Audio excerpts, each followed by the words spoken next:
Bueno, a vamos a programação, que a empezar gente la está programación. agendada para meio-dia. Es para la programación del día de Eu vou hoy. falar em português, porque a Voy a gente hablar é da portugués Letônia, mas eu porque quero tenemos começar traducción simultánea, pero voy a entrar en esse más aqui mais um detalle dentro encontro, de poco. né, Este que es un encuentro más de los que hacemos cada é, 15 días del proyecto uma ECO, parceria en entre asociación a Universidade entre el proyecto Federal ECO, la do Universidad de la Acre República e a del Sociedade Uruguay Brasileira de y el Instituto Infectologia. Nacional de Infectología de la Fundación Osvaldo Fazemos Cruz, teleclínicas, Fiocruz. apresentações de 15 Hacemos minutos, teleclínicas, presentaciones a todos cada os 15 dias, cada 15 días, todos los no lunes horário de meio-dia, às al 19 horas, mediodía, horario de lá Brasilia y de na página Montevideo. do projeto, Esto queda no grabado en la site do página del projeto. proyecto. Quien no pueda estar presente en el momento de de la presentación lo pueden ver más tarde. Está enfocada en profesionales de la salud, enfocada en la COVID prolongada. Mais uma Y vez, a agradezco una parceria com vez a más la Associação de asociación y la Infectologia coordinación de mis a colegas, el Mariana, doctor Enrique Cohen, la doctora Mariana, el doctor Álvaro Danza y el doctor Fernando Tomasina parte y virtual, e a Elisa, que a está presente hoje aqui Elisa no y nosso grupo. o sea, todos los que organizan la parte E a virtual. apresentação Hoy la do tema de hoje presentación, el tema de hoy de vai COVID ser prolongado resistência es antimicrobiana. resistencia microbiana Quem post-COVID. vai falar sobre Quien isso lo va a é a presentar es pediatra da Lucía Fundação Prestigiar Mendieta. Lucia, do Instituto de Bienvenida, Biologia Molecular e Lucía, del Instituto de Biotecnologia, Biología Molecular y Biotecnología, IBMB, alemães y de la multidisciplinares Sociedad Alemana de que estão Cooperación fazendo um bom Internacional. trabalho de Están haciendo un trabajo importante resistência. de relevamiento de este tema A gente queria só relembrar a todos y o queríamos que a gente solo fez nos últimos recordarles lo anos que hemos hecho en todos los para falar encuentros. com a equipe, Cuando van a hablar con com el o grupo, equipo, con el ligar grupo, a câmera, ahí por favor apresentar enciendan su e cámara, levanten la mano y vamos a poder a gente tem que conversar. lembrar que a gente tem Tenemos tradução para traducción português, simultánea, espanhol, portugués-español, entonces sobre isso. pueden Tem que colocar seleccionar el idioma de a preferencia en la multiplicação por parte cima. del globito terráqueo de la Qualquer pantalla. também pode colocar no chat, Si levantar a tienen dudas, las mão, pueden poner en el chat, también pueden levantar la mano y en cuanto sea posible, vamos a prestar atención a esas inquietudes individuales. El doctor Álvaro y Mariana están junto conmigo ocupándose Obrigada de a esto todos. y luego vamos a discutirlo. Muchas gracias a Por todos. favor. Bienvenida, Lucía, te damos la palabra. Gracias, buenos días a todos. Voy a compartir mi pantalla. Como ya habíamos hablado en la presentación, el título es Resistencia antimicrobiana en E. coli post-COVID y es un proyecto que hemos desarrollado junto con la cooperación alemana y el Instituto de Biología Molecular y Biotecnología en Bolivia. Primero, es importante entender cuál es el contexto de la resistencia a los antimicrobianos que existe actualmente. Se considera que es una de las siguientes pandemias que va a seguir en el mundo debido a que afecta directamente a la efectividad con la que se tratan infecciones por distintos virus, bacterias, hongos y parásitos. Y esto entra dentro del concepto de una sola salud que manejamos en la OMS o One Health por el nombre en inglés, debido a que esta resistencia no se desarrolla solamente por el excesivo uso de antibióticos, sino también puede ser debido a factores ambientales y el nivel de contaminación que pueda tener nuestro entorno. La resistencia antimicrobiana se ha dado prácticamente desde que se ha inventado el primer antibiótico. En este gráfico podemos ver, por ejemplo, el primero que ha sido el Salvarsan y cómo algunos años después se ha desarrollado la resistencia y cómo este espacio de tiempo ha sido más corto mediante han ido pasando los años, que sería hasta la actualidad. Es así que los patógenos más afectados pueden ser, por ejemplo, la Neisseria, el Staphylococcus, Mycobacterium, las infecciones causadas por E. coli, pero también virus, parásitos u hongos, como las más comunes que tenemos, que son el VIH, las infecciones por Plasmodium y las infecciones por Candida auris. Y esto va relacionado a la cantidad de antibióticos que también son afectados, como la ciprofloxacina, que se ha visto un aumento de su resistencia en diferentes bacterias en los últimos años, y los más usados, que son los carbapenémicos, la colistina, la meticilina y las cefalosporinas de tercera generación. Vamos a hablar de esto un poco más adelante, pero los que ven resaltados en azul son algunos de los que hemos probado en este estudio. En cuanto viene a ser Bolivia, ha habido un incremento del uso de antibióticos desde lo que es la pandemia del COVID-19, ya que tanto en programas regionales o a nivel Bolivia o más locales, se ha motivado el uso de estos antibióticos. Por ejemplo, estos son algunos de los kits que repartían en la Alcaldía de La Paz y todos incluyen acitromicina, siendo que la mayor parte de la población desconocía para qué servía o incluso desconocía que era un antibiótico.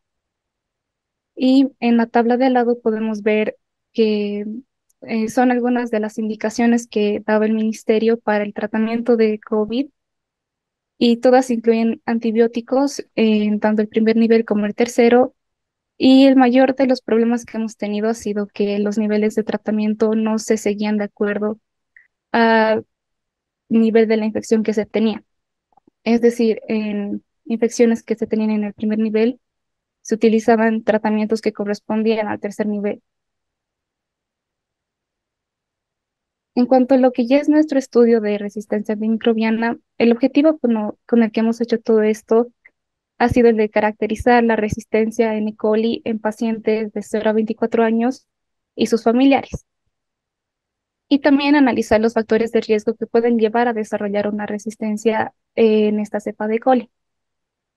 La metodología que hemos usado ha sido recolectar muestras fecales provenientes de pacientes, niños, niñas, adolescentes y jóvenes de 0 a 24 años, que los hemos denominado pacientes índice, y también son parte de otro estudio de secuelas cardiopulmonares.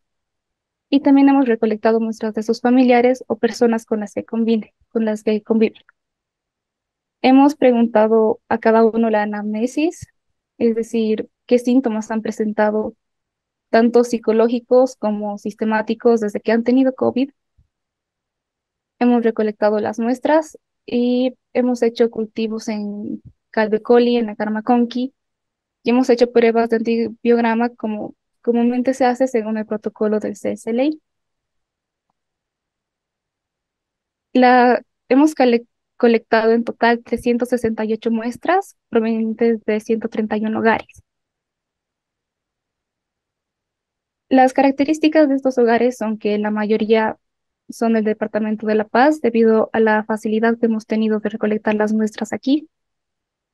La mayoría viven en área urbana, tienen una pila en su domicilio y acceso al agua constante, tienen acceso a la alcantarilla, la mayoría tiene animales domésticos y no hay una cantidad significativa de pacientes que tenga ganado en su hogar. Los ingresos económicos de los hogares, que son 129 de los que hemos podido recolectar datos, son casi similares. Sin embargo, el más alto son hogares que tienen ingresos de 2.500 a 5.000 bolivianos mensuales. En cuanto a los pacientes, la mayoría de las edades que hemos tenido ha sido de 25 a 59 años. Sin embargo, sí existe un grupo de nuestros pacientes índice que comprenden 17% hasta 18 a 24 años, 23% de 5 a 17 años y un 5% que es menor de 4 años. La mayoría ha sido del sexo femenino y la mayoría ha tenido COVID confirmado. También hay un porcentaje que sospecha que ha tenido COVID, pero no ha logrado confirmarlo, y un solo 6% que no ha tenido COVID. La mayoría de las sintomatologías de los pacientes ha sido leve y hay un 1% que ha tenido un COVID más severo. En cuanto a los síntomas, tenemos tanto los sistemáticos como astenia o adinamia, que tenía la mayoría, el 57%, pero también psicológicos. Por ejemplo, el 51% sí ha presentado mayores rasgos de ansiedad desde que ha tenido COVID. Y enfocándonos en los síntomas gastrointestinales, por ejemplo, la mayoría presentaba dispepsia y una minoría vómitos. Y entrando más específicamente a lo que es el estudio de resistencia antimicrobiana, hemos testeado 19 antibióticos, entre los que tenemos los grupos más grandes: antibióticos aminoglucosídicos, penicilinas, cefalosporinas, carbapenémicos, quinolonas y fluoroquinolonas, fenicoles, macrólidos y tetraciclinas. Los resultados que hemos encontrado, por ejemplo, son que la ampicilina es el que presenta un bloque de resistencia más alto. Tienen solo un 13% de resistencia intermedia y 26% de los pacientes presentaban sensibilidad a este antibiótico. Y estos primeros cuatro son el bloque de los que son más usados comúnmente en los hospitales o centros de salud en Bolivia. Lo que nos ha sorprendido en este caso es el porcentaje elevado que presentaba la citromicina en cuanto a la resistencia, ya que 48% de los pacientes presentaban resistencia a este antibiótico y 52% sensibilidad al mismo. Esto nos ha sorprendido porque en estudios que se han hecho anteriormente en el instituto o que podemos encontrar que se han hecho hace años en Bolivia, antes de la pandemia, no se encontraban porcentajes tan altos, especialmente en la citromicina, que es un antibiótico que se usa en infecciones pulmonares. Entonces, es casi 3 veces más alto de lo que solemos encontrar y se repite la misma tendencia en en los demás antibióticos, pero esto puede ser debido también al uso que se les da. Hemos encontrado que 62% de los pacientes es resistente a por lo menos una penicilina, 20% es resistente a por lo menos una cefalosporina de tercera generación y 4% es resistente a por lo menos un antibiótico carbapenémico. Algo que nos ha sorprendido también de nuestros resultados es que 55% de nuestros pacientes presentaban resistencia a 3 o más grupos de antibióticos. 32% presentaba resistencia a 1 o 2 grupos y solo un 13% era sensible a todos los antibióticos. Hemos tratado de encontrar relación con algunos factores de multiresistencia, como era uno de nuestros objetivos. Hemos hecho asociaciones con edad, según el lugar en el que viven, la altura en la que se encuentran, y también hemos incluido los factores asociados a multiresistencia de acuerdo a los ingresos. No hemos encontrado diferencias significativas en ninguno de los parámetros que hemos testeado, pero en este caso, por ejemplo, sí hemos encontrado tendencia. Por ejemplo, hemos encontrado que las personas con ingresos menores a 2.500 bolivianos mensuales son las que más multiresistencia han presentado, comparando con las personas que tienen ingresos superiores a 7.000 bolivianos mensuales, que tienen menor porcentaje de resistencia. Y esto puede ser debido a nuestro número de muestra, ya que podría haber sido mayor, y así podríamos haber encontrado una asociación a la multiresistencia más significativa. En cuanto a la discusión, podemos resaltar, por ejemplo, que Bolivia no forma parte de ningún monitoreo mundial que controle o que vigile cuáles son los niveles de resistencia que se tienen en el país. Por ejemplo, el sistema GLASS es una iniciativa de la OPS y monitorea la resistencia en E. coli a cefalosporinas de tercera generación y la resistencia a Staphylococcus aureus.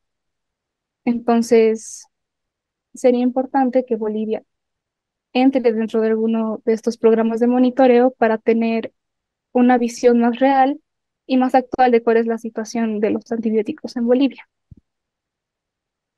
Y es así que pasamos a las recomendaciones que hemos podido rescatar de nuestro estudio, empezando por la vigilancia sistemática que se necesita en diferentes sitios centinela de Bolivia.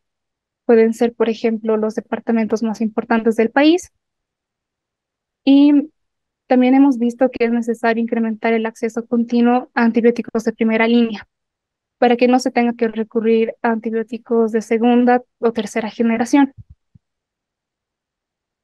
Una de las deficiencias que hemos visto es que el público también desconoce sobre el uso racional de antibióticos y los efectos que esto puede tener.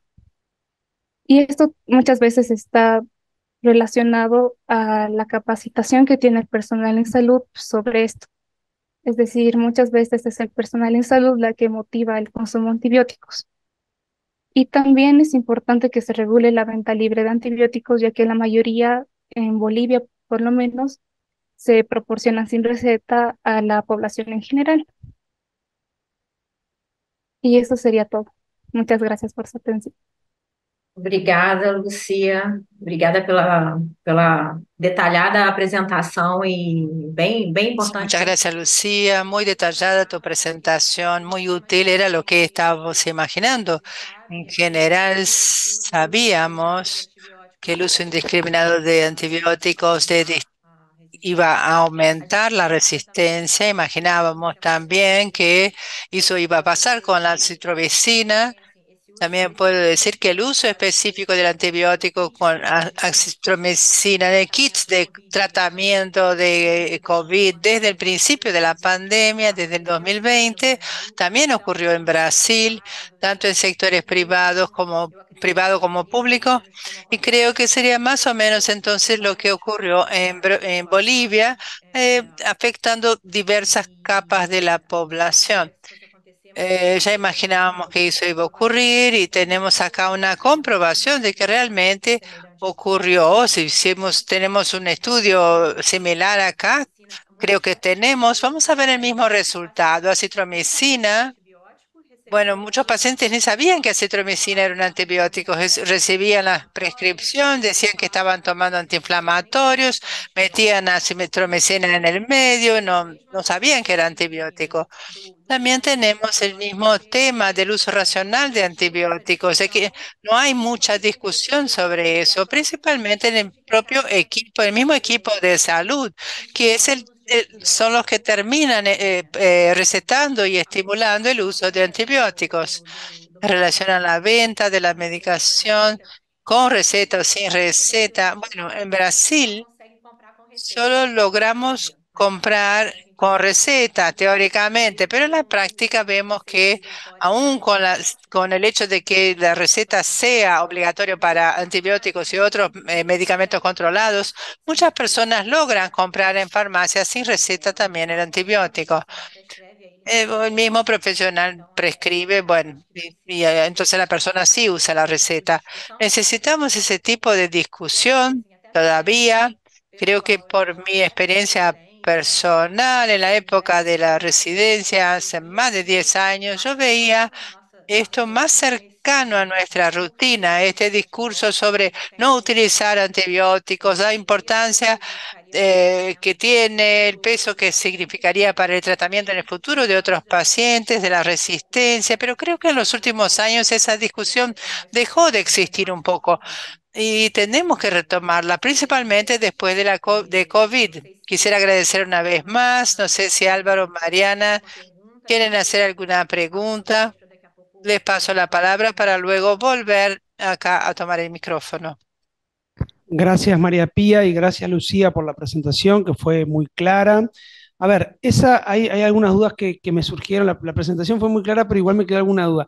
La resistencia que ustedes observaron a la citromicina y en la gráfica que mostraste a las tetraciclinas, etcétera, era de la Escherichia coli, ¿verdad? ¿O fue en general eso? Este col, que es la cepa que hemos usado para el antibiograma. Para testear. Ok, perfecto. O sea que encontraron una resistencia creciente a la acitromicina en la E. coli, posiblemente relacionada con el sobreuso que recibió la acitromicina. Efectivamente, como dice María Pía, eh, eh, en el inicio de la pandemia se plantearon diversas estrategias terapéuticas para la infección por SARS-CoV-2 y se planteó un posible efecto antiviral o antiinflamatorio de la acitromicina que posteriormente se verificó que eso no era así y de hecho se discontinuó su uso. Es verdad que en algunos países se protocolizó el uso de la citro, pero bueno, efectivamente no se verificó su eficacia terapéutica ni su efectividad terapéutica. Es verdad que posiblemente como consecuencia de eso y también como consecuencia de que las infecciones graves se trataron concomitantemente con otros antimicrobianos, con betalactámicos o con betalactámicos con inhibidores de las betalactamasas o con cefalosporinas de tercera generación, eventualmente, como consecuencia de ello, posiblemente haya aumentado la resistencia a posteriori, porque hay muchos pacientes que en realidad lo que tenían era infección por SARS-CoV-2 que terminaban recibiendo antimicrobianos de un lado o del otro, ya sea en el contexto ambulatorio como tratamiento potencialmente efectivo, que luego se demostró que no lo era, o en el contexto del ingreso sanatorial, pensando en que los pacientes estaban coinfectados, cosa que después se vio que no era tan así, se vio que era un efecto propio de la infección por SARS-CoV-2. Había pacientes que se agravaban mucho, que eran 10-15%, y esos pacientes a veces se trataban con antimicrobianos de amplio espectro, con consolidaciones parenquimatosas muy extensas, y lamentablemente eso también condujo a un aumento de la resistencia en la era post-COVID. Por otro lado, hay otro factor que posiblemente esté influyendo en la resistencia antimicrobiana que se nos vino después de la infección por SARS-CoV-2. O sea, por un lado, el uso de antimicrobianos cuando seguramente no se debió hacer, pero en aquel momento no había herramientas terapéuticas y había que probar otras cuestiones. Y por otro lado, la realidad absoluta es que se bajó la guardia, como decimos acá, se bajó la vigilancia para infecciones multiresistentes a bacilos y a microorganismos nosocomiales. Eso es así. El énfasis en los cuidados se puso en hacer cohortes de pacientes con SARS-CoV-2, pero se disminuyó otra vigilancia que era muy activa. Esto en Uruguay es muy claro lo que pasó. Se dejó de vigilar infecciones a multiresistentes nosocomiales y hoy tenemos los sanatorios o los centros hospitalarios públicos con una circunstancia que realmente nos preocupa de Klebsiella productora de carbapenemasas o de otros microorganismos multiresistentes de Nueva Delhi, etcétera. O sea que realmente hay por lo menos dos cuestiones, dos variables que seguramente influyeron de forma dramática en el aumento de la infección, de las resistencias y que hoy nos están hackeando porque hoy tenemos microorganismos que no testean o porque no está estandarizado cuáles son los puntos de corte de la SIM o porque realmente no hay antimicrobianos y hay que apelar a combinaciones de lo más exóticas. Entonces, efectivamente, hoy tenemos ese problema y realmente me parece muy importante ponerlo sobre la mesa, sobre la base de este estudio. Posiblemente si ustedes hubieran hecho otros trabajos o capaz que lo tienen en carpeta con otros microorganismos, encuentran la misma cuestión realmente, ¿no? O sea, un aumento creciente de la resistencia, que es algo que nos tiene que empezar a hacer ruido o que nos tiene que empezar, no, ya nos empezó a hacer ruido, pero que tenemos que empezar a tomar medidas porque la pandemia, como tú dijiste, va a ser diferente a la pandemia por SARS-CoV-2, que fue una pandemia explosiva, donde se prendió fuego todo y había que apagarla. Esto es como más lento, es como más larvado y viene filtrando por todos lados y realmente la circunstancia es muy preocupante. No tengo COVID, quédense tranquilos. Bueno, algunas preguntas pienso que podemos tener en el chat que pueden estar ayudando. No lo vi en este momento. También tomar en cuenta, llevó a un cambio en la flora bacteriana intestinal, la microbiota o microbioma, lo cual puede aumentar la susceptibilidad de crecimiento de cepas resistentes, nos dice Caroline Sol de Hilari. Efectivamente, eso es así. No sé, Mariana, cómo ves vos este asunto, porque realmente es algo que nos preocupa. Mariana además es infectóloga también y está trabajando mucho en esta área de disminuir la resistencia a los antimicrobianos. No, sin dudas, a nivel mundial viene creciendo la resistencia y es uno de los problemas más grandes que tendremos que enfrentar desde la medicina en los próximos años, según se vislumbra. el COVID fue en parte por bajar la guardia, en parte porque el número de personal asistencial que teníamos para la cantidad de pacientes, los lugares de asistencia, la disponibilidad de materiales en muchos sectores se vieron limitados y eso disminuye la posibilidad de que se tomen las medidas de prevención más apropiadas.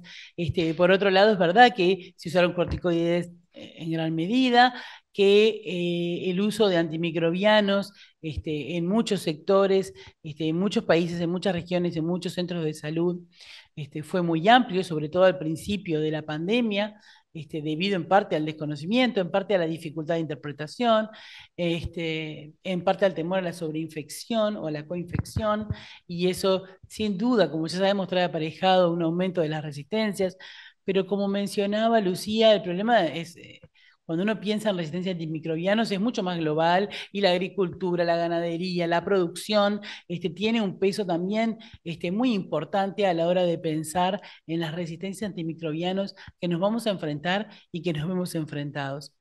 La disminución de la vigilancia que se impuso porque no había otra posibilidad en determinados momentos de la pandemia para los servicios de salud y para también las autoridades sanitarias, porque realmente lo emergente de la pandemia, el número de consultas, de la situación asistencial, hacía muy dificultoso otra cosa, generó también eh, resistencia a antimicrobianos que hoy nos están dando muchas dificultades a la hora de tratar pacientes.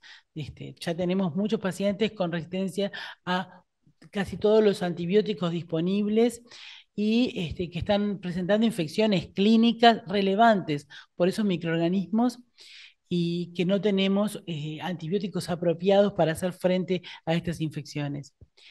Realmente creo que es un tema que, sin lugar a dudas, es muy preocupante. La Organización Mundial de la Salud viene llamando la atención sobre ello hace mucho tiempo y creo que el COVID ha sido un golpe adicional en el sentido de que probablemente catalizó algunos procesos que se venían llevando a cabo en cuanto a la resistencia de algunos microorganismos, a algunos antimicrobianos, que creo que ha puesto el tema más sobre la mesa. Lo que comentan de la flora, sin lugar a dudas. Inclusive mostró Lucía algunos síntomas post-COVID con síntomas gastrointestinales, ¿verdad, Lucía?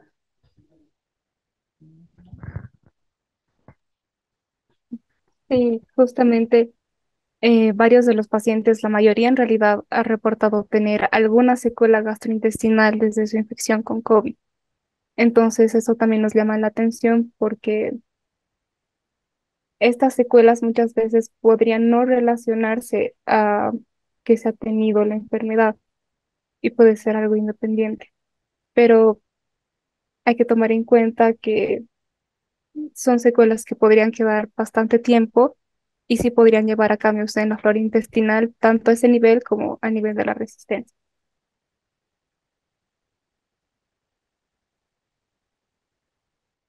Essa informação de sintomas Esta pós-Covid información de síntomas post-COVID y de resistencia servirían, o sea, sería interesante investigarlas más profundamente en otro segmento, en otro proyecto, porque es muy común que a veces no podemos generalizar ni sacar conclusiones en un primer momento. Pero es muy interesante traer estos datos post-COVID, porque es algo que estamos estudiando muchísimo ahora.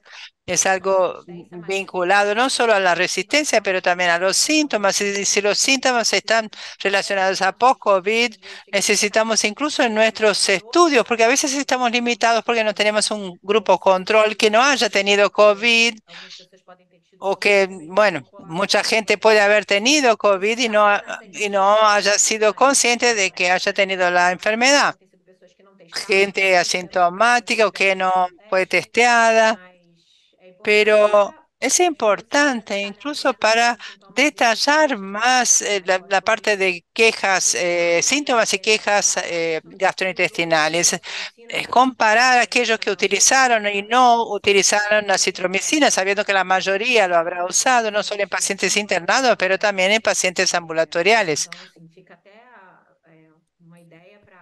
Queda acá la idea para desarrollar todo ese tipo de investigación. Creo que Caroline Carolini quiere decir algo, muy bienvenida. Yo te voy a responder en español.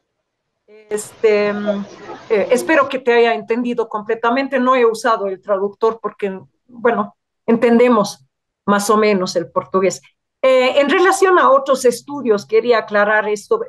El estudio que ha presentado Lucía es parte de un grupo de investigaciones que estamos haciendo en el tema del long COVID o síndromes de post-COVID, ¿no?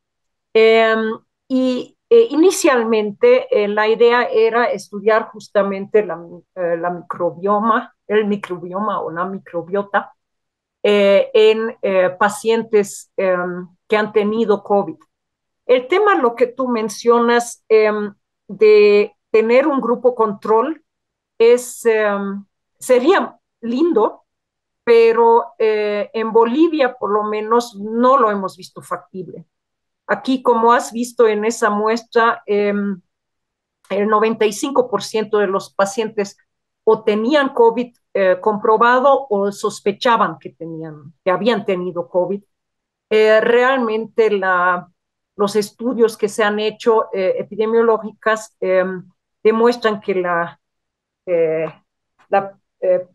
incidencia ha sido tan alta en las diferentes olas que sería súper difícil buscar pacientes control como los que tienen, digamos, en países más industrializados, ¿no? Donde la pandemia no ha sido tan fuerte como en América del Sur. Entonces, no tenemos grupo control en sentido de los que no hayan tenido COVID. Lo que estamos haciendo en el análisis es ver los que tienen síntomas post-COVID versus los que no tienen. Eh, o sea, eso es como que un control interno, ¿no? Y por último, también mencionar que seguimos estudiando esos temas. Queremos, en este momento, Lucía ha terminado un estudio de inflamación con la enzima calprotectina, que había sido un indicador de inflamación intestinal. También estamos estudiando el patobioma en esas muestras, o sea, qué otros eh, patógenos tienen estos pacientes. Y al final vamos a hacer un análisis que correlacione ese tema de las secuelas gastrointestinales con los cardiopulmonares que hemos encontrado. Muchos de esos pacientes eh, tienen eh, problemas que se evidencian, por ejemplo, en su electrocardiograma de 24 horas. Eh, Tienen problemas como les digo, en la conducción nerviosa del sistema autónomo. Entonces, el sistema autónomo no solamente regula el corazón, sino también el intestino. Y por tanto, podría ser una pista interesante en el manejo de esos pacientes, correlacionar, digamos, los diferentes impactos que ha tenido el COVID-19 en la salud posterior a esos pacientes. Les vamos a estar presentando, creo que en octubre, el tema de los secuelas cardiopulmonares. Y bueno, si se da el tiempo, también en algún momento la correlación entre ambos, lo cardiopulmonar con lo gastrointestinal. Muchas gracias. Muchas gracias a ti. Soy Henry Cohen, el director del proyecto ECO de Uruguay. Muchas gracias por esta interesantísimo comentario, Caroline.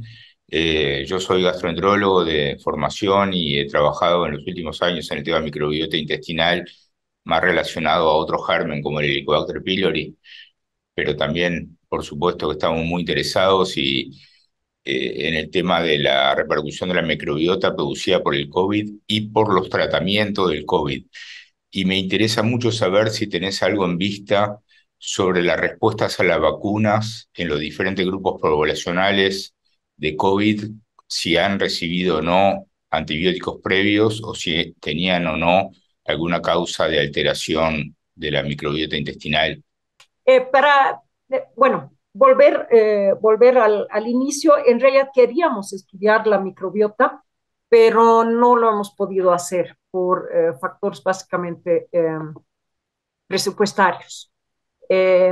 No, aquí en Bolivia todavía, bueno, los estudios de ese tipo son incipientes, y queríamos a través de la cooperación alemana, pero no se ha podido realizar la caracterización de la flora bacteriana de esos pacientes en términos genéticos, ¿no es cierto?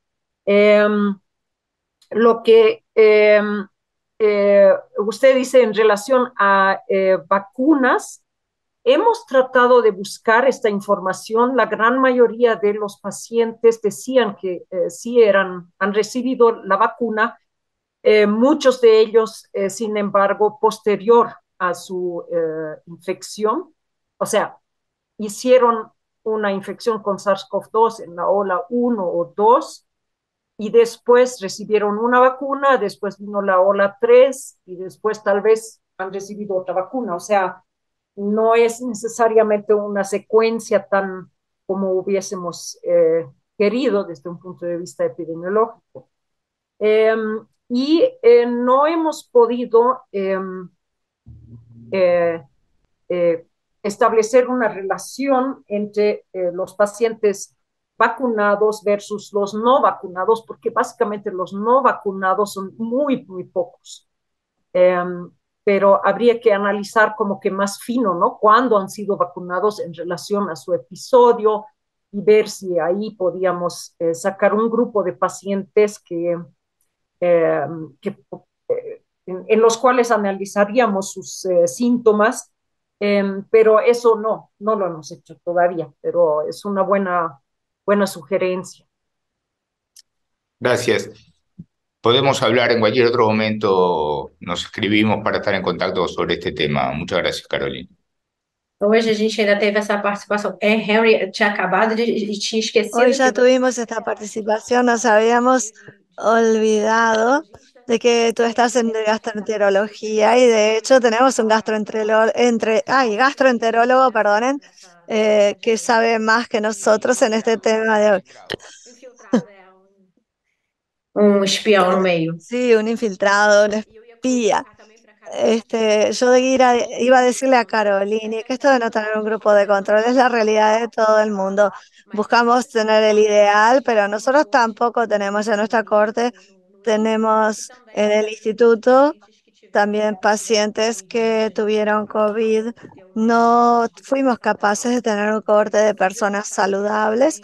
Fue imposible, hacemos lo que tenemos, lo que podemos, y acabó que vamos a considerar como grupo de control las personas que dijeron que no tenían síntomas, o sea, con sistemas de post-COVID o sin síntomas de post-COVID, pero es bastante difícil, un poco viable. Muchas gracias por lo que señalaste y la información que agregaste, que generan más discusiones para el futuro. Y no sé si tenemos, Álvaro, algo más en el chat o si hay algún otro tipo de duda o algo para decir. Entró un mensaje, Estimado, parece ahora. sí.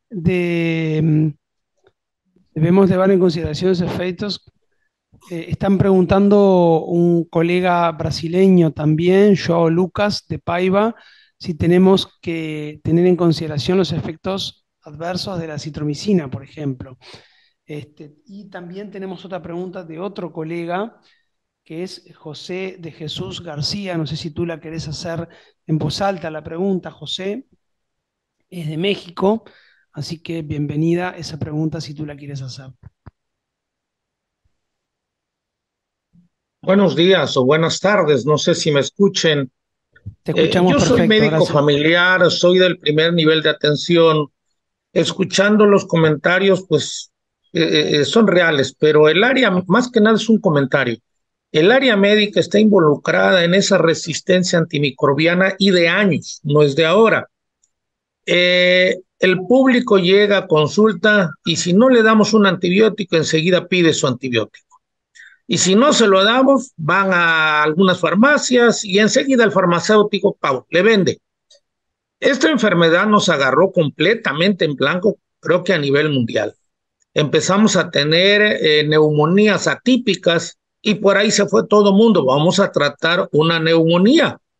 Poco a poco fueron saliendo otras cosas, pero había desabasto de medicamentos. No había un tratamiento específico. De esta manera, lo que le dábamos a los pacientes desde primer nivel hasta segundo nivel u hospitalización fue creando esa resistencia. Mucha gente ahorita con el fin de protegerse andan tomando medicamentos a diestra y siniestra y el área médica a todos los niveles pues estamos desprotegidos. Yo creo que esa es una realidad a nivel mundial. Era mi comentario, muchas gracias. Gracias, José. Efectivamente, eso que tú decís es una realidad de América Latina. Es muy valioso tener opiniones de todos los países y eso que comentó Lucía para Bolivia de la venta libre de antimicrobianos, en Uruguay se supone que está regulado, pero es casi libre. Tampoco digamos que la regulación de la venta de antimicrobianos es muy formal, por decirlo de una manera elegante. Lamentablemente la gente puede retirar los antimicrobianos que le parezca y usarlos por los tiempos que le parezca. O sea que eso realmente sigue siendo un problema, por más que se trata de regular o que se ha tratado de regular, todavía no ha tenido solución. No sé, María Pía, la pregunta que hizo el colega brasileño. Sobre, si me permitís, Álvaro, sobre lo que dijo el colega mexicano, a quien le agradezco mucho su participación y lo invitamos a hacerlo frecuentemente y a difundirlo en su país. Es muy importante que los médicos tomemos nuestra responsabilidad en este caso, que es muy importante, es muy grande, es una cuota aparte que primero informándole y enseñándole, tomándonos unos minutos para explicar a nuestros pacientes que no siempre precisan antibióticos. Cuando estamos hablando de virus, no precisan antibióticos, que no solo no lo vamos a beneficiar y hacerle gastar dinero, sino que lo que es mucho peor, lo vamos a perjudicar porque estamos favoreciendo otras enfermedades que son una verdadera epidemia en el mundo y que hay que explicarle porque muchas veces ellos mismos o sus familias padecen esas enfermedades.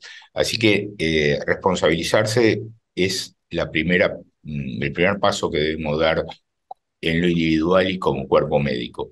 En cuanto a la falta de formalidad en el expendio de antimicrobianos que decías, Álvaro, no solo eso, sino que algo que empeora esa situación es que en Uruguay, por lo menos, y creo que en muchos países de Latinoamérica, no existe la figura del farmacista, que es alguien formado para hacer ese trabajo que es el de expender medicamentos y que tiene alguna formación, por lo tanto, que le permite interpretar un poco más lo que precisa el paciente, sin llegar a ser un médico que pueda recetar. Pero acá es un simple vendedor que hoy puede estar vendiendo medicamentos y mañana puede estar vendiendo, no sé, lapiceras. Así que quería hacer estos pequeños comentarios y te dejo seguir adelante. Gracias. Sim, e com relação até, acaba que a fala do Henry acabou respondendo em parte. Cuanto a la pregunta, quedó respondido en parte la pregunta de João Lucas de si debemos considerar los efectos colaterales de la acitromicina.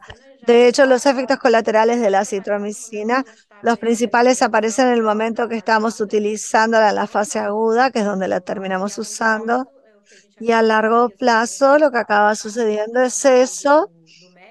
Y también está la función es importante la función del médico que para infecciones virales, como bien dijo Henry, no precisamos antibióticos y que eso puede no solo va a ayudar en la infección del cuadro agudo, a no ayudar, pero también va a perjudicar con efectos colaterales como diarreas, efectos gastrointestinales que están vinculados a la medicación y a largo plazo generar una resistencia que impide que la persona pueda utilizar el antibiótico para otras infecciones cuando realmente los necesite, o precisando entonces antibióticos más potentes, con efectos colaterales peores, más difíciles, intravenosos, que es lo que sucede a menudo o a veces. Hacen el análisis de orina, es muy común en los pacientes de más edad.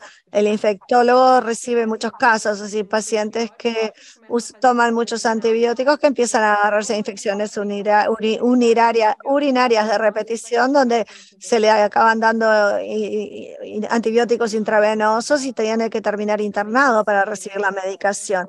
Y eso debe considerarse también. Muchas gracias, Juan, por tu pregunta. No sé si logré discutir un poco lo que preguntabas de acuerdo a tu expectativa. Muchas gracias.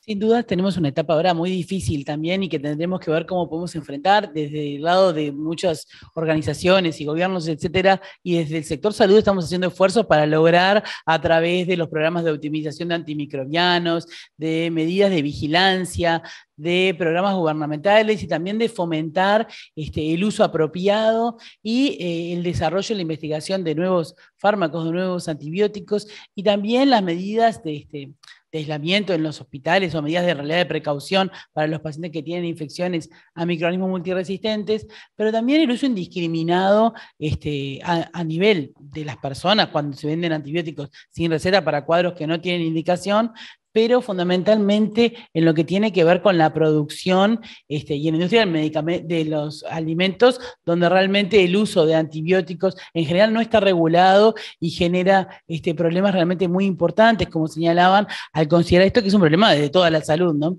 Pero tenemos desafíos muy grandes y el COVID aumentó esos desafíos en alguna manera al acelerar algunos procesos y las medidas estas que señalaba, que un poco hemos tratado de ir implementando o que se van tratando de ir implementando, son básicamente de mitigación, ¿no? De tratar de alargar el problema un poco hasta que lleguen algunas respuestas, como el reuso de antibióticos viejos, en fin, tratar de buscar qué opciones podemos tener para que esta resistencia a antimicrobianos, que no es nada menor, y de hecho la Organización Mundial de la Salud en sus estimaciones plantea que puede llegar a ser la primera causa de muerte en algunos años si el camino que venimos transitando no tiene un cambio importante.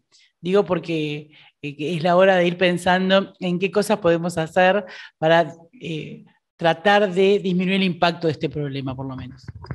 Sí, efectivamente es así, como dice Mariana, y además a eso se agrega que la acitromicina durante mucho tiempo fue considerada como un antibiótico light, digamos, entonces mucha gente ha creído, bueno, te mando acitromicina que total no te va a hacer mucha cosa. Y se han tratado centenares de infecciones virales, me animo a decir, que se han tratado con antibióticos en general, pero con acitromicina en particular. Y esa es un arma de doble filo realmente, y como vemos, lejos de ser light o inocua, es una intervención que tiene efectos importantes en salud pública, porque en definitiva la resistencia antimicrobiana es un problema de salud pública que, como vemos, está cortando transversalmente a América Latina.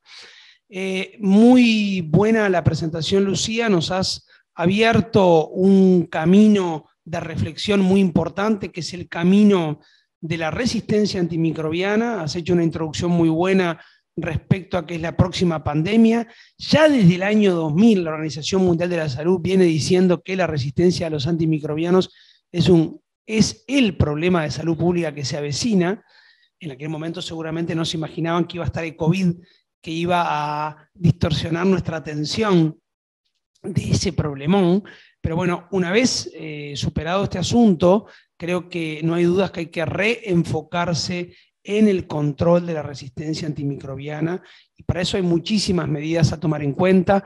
El uso racional de los antimicrobianos es uno, la disminución literal del uso de antimicrobianos, porque es brutal cómo han mejorado las técnicas diagnósticas. Entonces las técnicas diagnósticas moleculares nos permiten hacer diagnósticos con mucho más certeza. Entonces, una vez que tenemos los diagnósticos con certeza, ¿por qué usar antimicrobianos de amplio espectro, que sabemos que aumenta muchísimo la resistencia? Entonces, tenemos que lograr disminuir el espectro, tenemos que lograr disminuir los tiempos de utilización.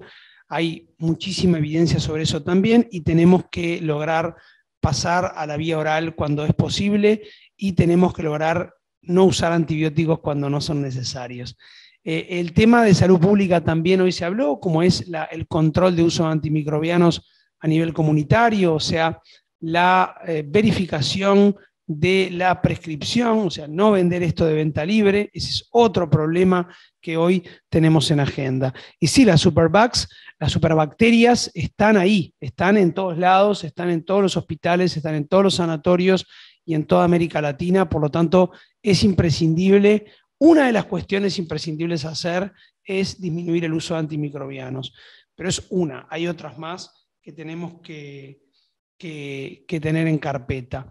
Así que les quiero agradecer a Lucía por su presentación, por abrirnos el camino de la reflexión a este tema, a Carolín por los aportes que hizo, a los distintos participantes por los aportes que han hecho tanto de forma expositiva como de forma textual, por el chat, y agradecerles a todos entonces su participación. Nos queda pendiente invitarlos a la próxima teleclínica, que es el 7 de agosto, es un lunes también a las 12 horas, hora de Uruguay, hora de Brasilia, y luego podrán ir viendo en la comunicación que hacemos por las redes sociales las distintas horas de los distintos países, pero no difiere tanto. En buena parte de América tenemos el mismo horario. Realmente ha sido un gusto. Realmente les agradezco y volvemos a insistir entonces en que muchas veces el mejor antibiótico es el que no se utiliza, así que esa es una reflexión útil para tener en cuenta y cómo el COVID nos refresca la memoria en este tema tan preocupante. Muchísimas gracias a todos por vuestra participación, por vuestra conexión, por los aportes y muy especialmente a los expositores y a alentarlos a seguir adelante con esta línea de investigación que sin dudas dará como resultado, ojalá, la racionalización del uso de los antimicrobianos. Profesor Cohen. Muchísimas gracias, Álvaro, Mariana, María Pía, Carolina, Lucía, nuestra expositora. Lindísima actividad, con mucho público de muchos países y activos. Queremos estimularlos a comunicarse con ECO Uruguay para lo que quieran, para lo que estimen pertinente, para poderlos ayudar a desarrollar ECO en sus propios países y para seguir profundizando con este y otro de los temas que venimos tratando de forma periódica desde hace muy pronto 9 años. Así que una actividad muy linda hoy. Muchísimas gracias a todos. Nos vemos en 2 semanas. Obrigada a todos y a gente espera ansiosamente. Gracias a todos, esperamos ansiosamente, Caroline y Lucía, por las próximas presentaciones en los temas de las investigaciones que están desarrollando. Muchas gracias.